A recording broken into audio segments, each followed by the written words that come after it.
Ahoy, shipmates! It's another wonderful morning here in the Port of Southampton. Blue sky, sun, blue water, not a breath of wind. Conditions are perfect for the arrival of Queen Mary II.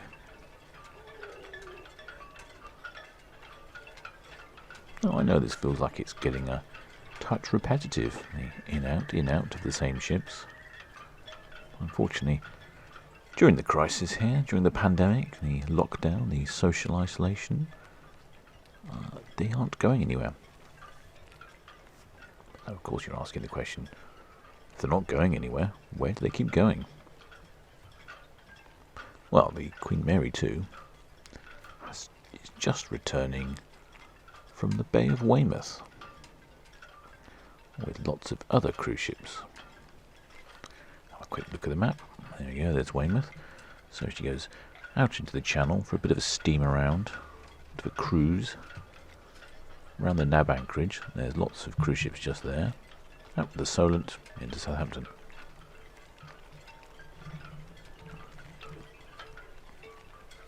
I believe that when they're out in the water, they're out in the channel, they're generating water on board and exercising the engines and doing all those sorts of usual things.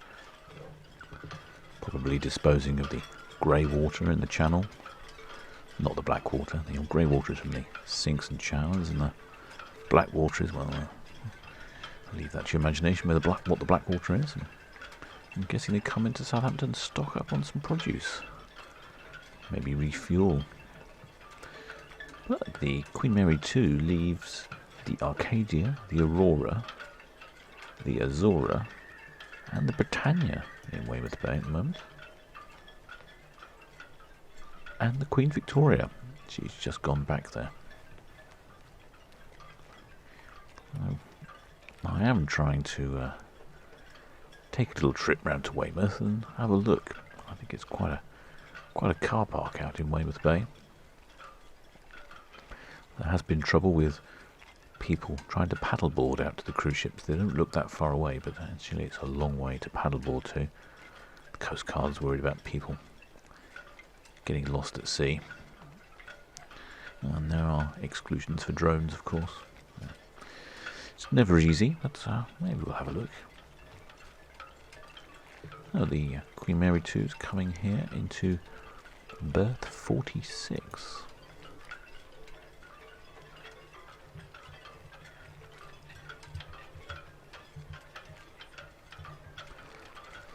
The Queen Mary II was built in 2002 and launched in March 2003, getting on to nearly 20 years old. But I still say she's a marvellous looking ship, and she hasn't suffered the extra cabin conversion on the stern, which somewhat fouled the lines of the Queen Victoria.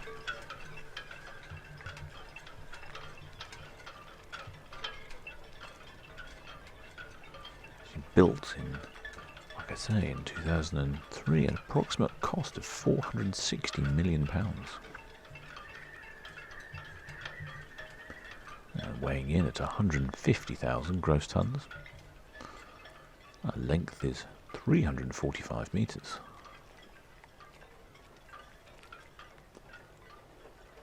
And the beam is 41 metres. Height is 72 metres. In fact, 12 metres higher than I can fly here.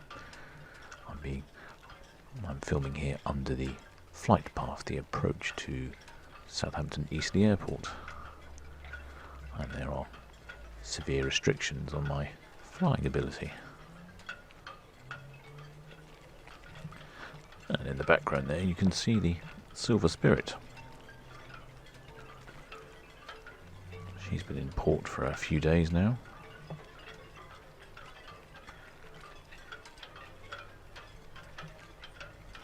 I suspect she will be leaving shortly.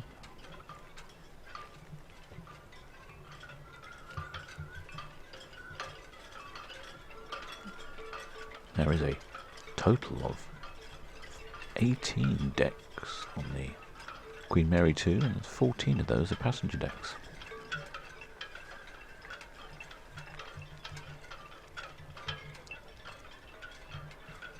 I think one of the key differences between a ocean liner and a cruise ship is the transatlantic nature of the vessel, designed to travel oceans rather than to cruise around coastlines. This is... oh, hello. What do we have here? Oh, I've spotted a couple of cheeky shipmates. Do you think they're supposed to be on duty and I'm just having a little cheeky smoke? Well, he's certainly getting a good view there up on the bow. You can also see the spare blades for the propeller. They are stored on the front of the ship there. And some say they're affectionately nicknamed the Captain's Cufflinks.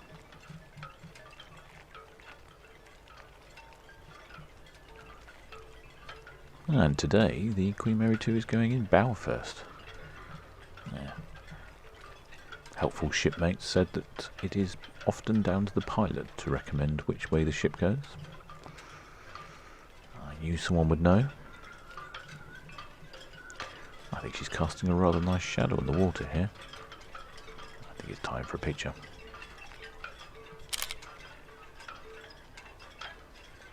I quite like the shadow in this one.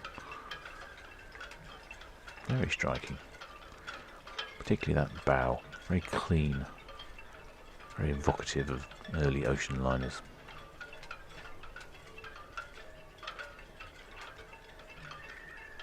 Oh, anyway, so in she goes. Forwards into 46 berth. And as I was saying, the biggest difference between an ocean liner and a cruise ship is speed. If you're just bobbing around the coastline of a country, I don't think you need to go particularly fast, but if you're travelling the Atlantic, you need to go faster. And don't worry here, I have speeded this bit up. I didn't think we'd want to spend all day watching her crawl into berth.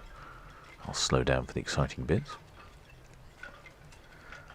So the typical cruise ship has a top speed of somewhere in the 20 to 22 knots. Whereas Queen Mary 2 has a top speed of 30 knots. 56 kilometres an hour or 35 miles per hour. She also has a totally integrated electric propulsion diesel generator and gas turbine system. This means that all power on board is turned into electricity, and then the electricity drives the propulsion units. There is no direct connection between the diesel engines and the drive system. I believe this makes for a more efficient vessel. I imagine an awful lot of power is needed to run the ship. If you have 2,695 passengers on board and 1,253 officers and crew, you're going to need a lot of power for things like lights and heat, air conditioning, swimming pools, showers, everything. Restaurants, nightclubs. Needs a lot of power. As you're coming in, I shall scoot round here so we can watch the lines being tossed ashore. I thought I'd try on a little photo. Particularly attractive stern on the Queen Mary 2 as well. I don't think I really captured it very well there. I think I'll try one later. And here you can get a good view of the stern of the Queen Mary 2, how it's layered. Very pleasing to the eye, very elegant. I wouldn't be surprised at some point if they had a whole lot of cabins on the rear of the ship, losing these features that you can see. Well, it is time for a quick battery change. And here we are, back again. Hopefully we didn't miss anything. And now you can really see the slope on the stern there. like I suppose it's a bit like a fastback car rather than a state. More elegant and pleasing to the eye rather than a functional block of flats.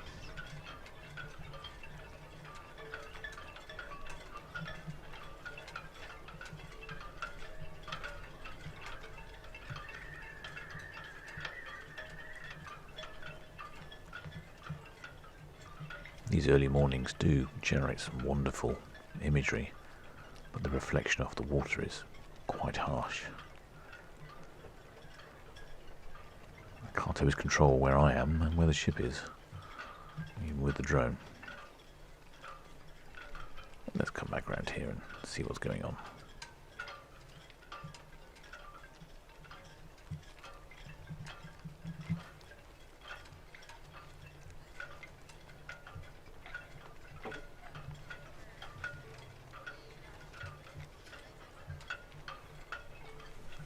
You get a good view here of the stern of the ship at the water level. The designer, Stephen Payne, originally intended for the rear of the ship to be totally smooth and spherical, like the bowl of a spoon. Unfortunately, when it came to construction, a transom was needed to attach the pod drives and other engineering features. Thus that flat piece that you can see, it's just above water level. Just make that out. That is called the transom, and that was added in to the design. Otherwise, I think Queen Mary 2 would definitely have a stunning rear end.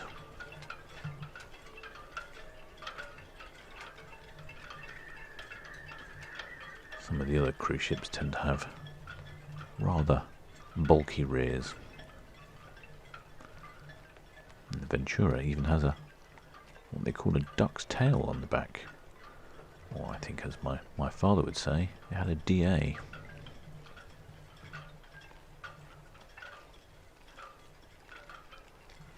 I think I can just about see some lines being tossed ashore, so I'll tell you what, I'm going to zoom in now.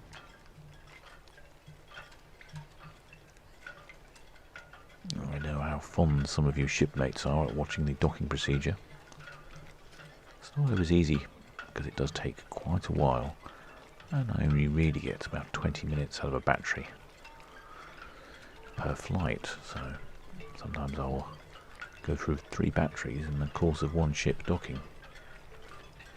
I think you can really see that transom feature now I'm talking about. It's not ugly, no, I don't think it's ugly, but I imagined if that was completely spherical at the rear, that would be really rather wonderful.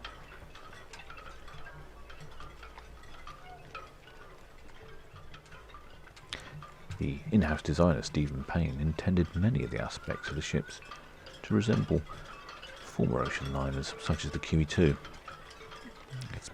It's a bit like a sort of modern-day Ford Mustang of the ocean liner world, a retro cruise ship.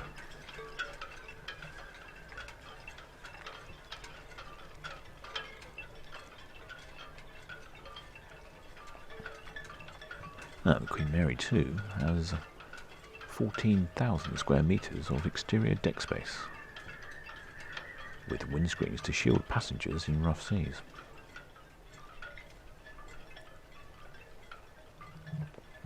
She originally constructed with 6 swimming pools. No, sorry, I mean 5 swimming pools. And one was removed. I thought one was added. No, one was removed in a refit in 2016. These are the 2 outdoor swimming pools at the rear here. And you can see with the pod drive system, the water is being disturbed on the starboard side of the ship. There's no stern thrusters as such. There's no secondary set of small propeller thrusters to help moving the ship. It's the main drive propellers that actually swing around and allow the ship to manoeuvre very flexibly.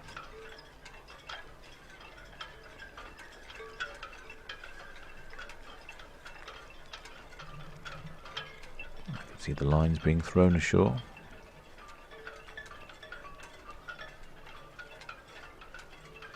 They'll attach the lines to the quayside, and on board the ship there will be a number of winches which will take the slack up and pull her close in.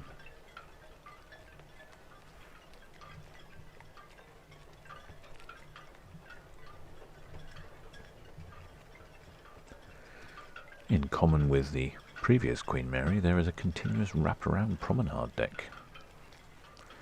Unfortunately, we can't see it from this view, but it's just above.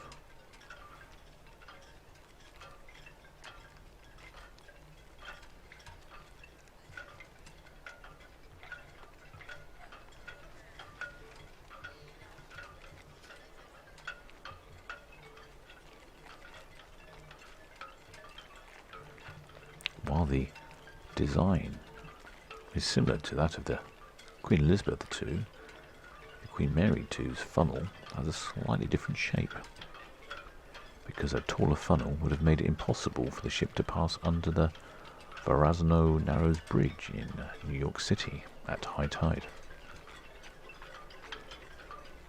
The funnel design permits a minimum of 13 feet of clearance under the bridge.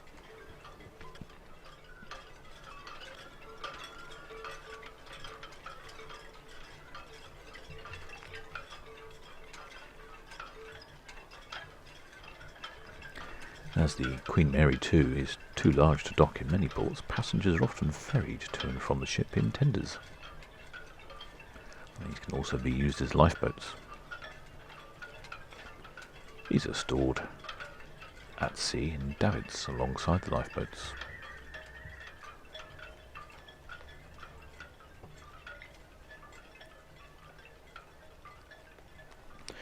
To transport the passengers ashore, tenders pull up to one of the 4 loading stations, each of which is a large hull door that opens hydraulically to form a boarding platform, complete with railings and deckings. The Queen Mary II is a post-Panamax ship. The decision not to constrain her width to the Panama Canal was taken as the Queen Elizabeth II only transited once a year during the world cruise. Cunard decided to pass up the convenience of the occasional passage in favour of greater passenger capacity. I can understand the logic, but I certainly would like to take a cruise ship through the Panama Canal. If I'm really honest with you, I'd probably prefer to go in a container ship through the Panama Canal, but each to their own.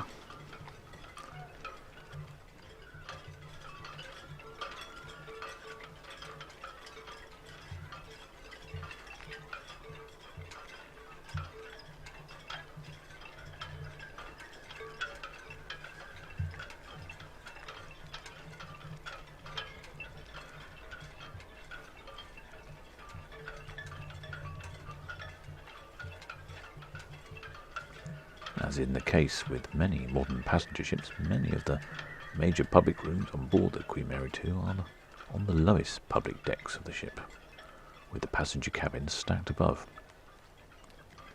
This is the opposite of the traditional practice on ocean liners, but the design allows for larger rooms to be contained within the stronger hull, as well as far more passenger cabins to have private balconies.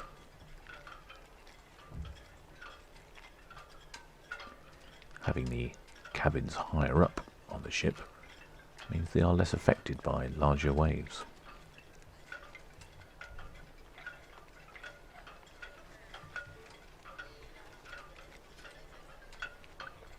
The dining rooms were placed at the aft of the ship, though not directly at the stern, where the fore-aft pitching of the ship is most noticeable, and might cause discomfort for dining passengers. Or it could help you jiggle down that buffet that you've piled onto your plate.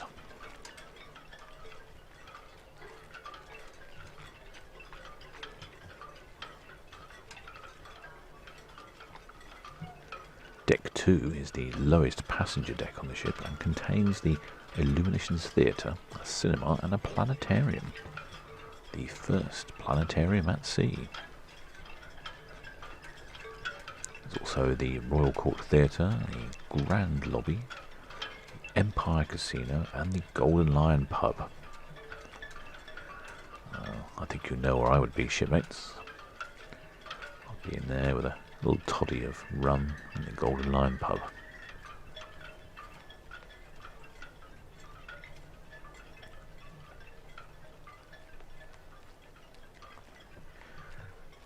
Deck 3 holds the upper levels of the Illuminations and the Royal Court Theatre and the Britannia restaurant, as well as a small shopping arcade, the Veuve Clicquot bar and the Chart Room, Sir Samuel's wine bar and the Queen's Room, as well as the G32 nightclub.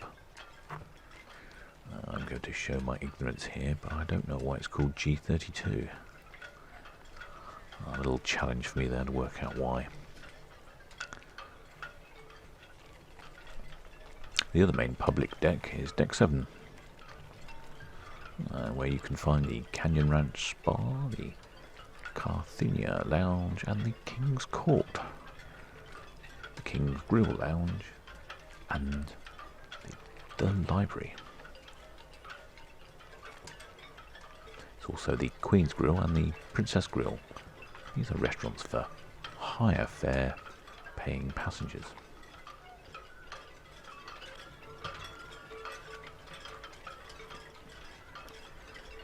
The library has 8,000 volumes on board. Clearly not half a dozen Kindles.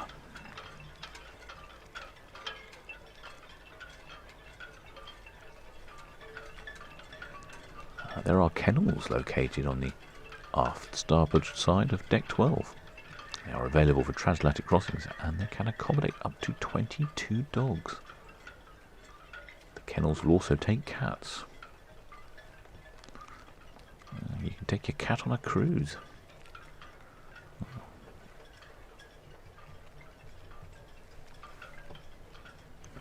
The King's Court area of the ship is open 24 hours a day, serving as a buffet restaurant for breakfast and lunch.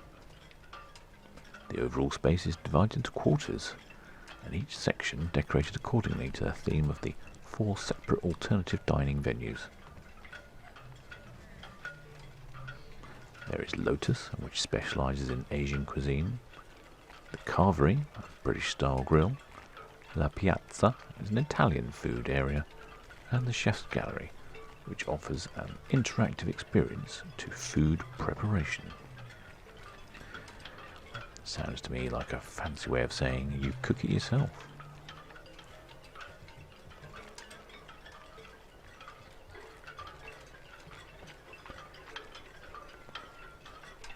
There's another line coming down. I certainly make sure that she's not going to blow away when she's tied up to the quay here.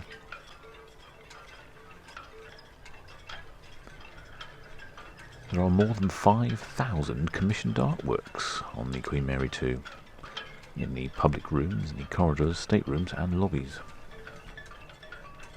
These were created by 128 different artists from over 16 different countries.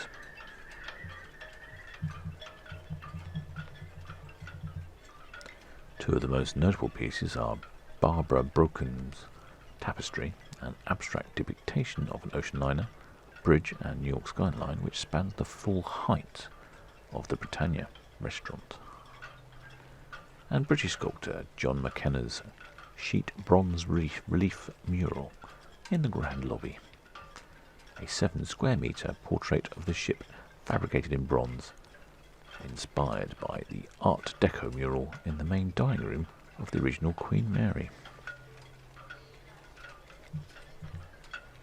On the 10th deck, the pavilion features a glass ellipse sculpture by Thomas Obernovich called Blue Sun Setting in the Ocean. It all sounds rather wonderful. Can't wait to have a look next time the cruise ships start up again. Well, I think she's tied up. I just thought I'd come around here to have a look, see what's going on this side. Not a lot. But I think this will make a much better photograph without the glare of the sun on the water.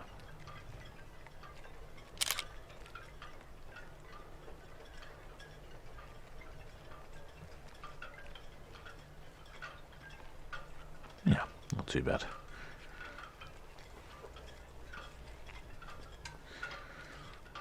Well, I think that about wraps it up for that one, shipmates. I'm sure the Queen Mary 2 will be back in port next week again.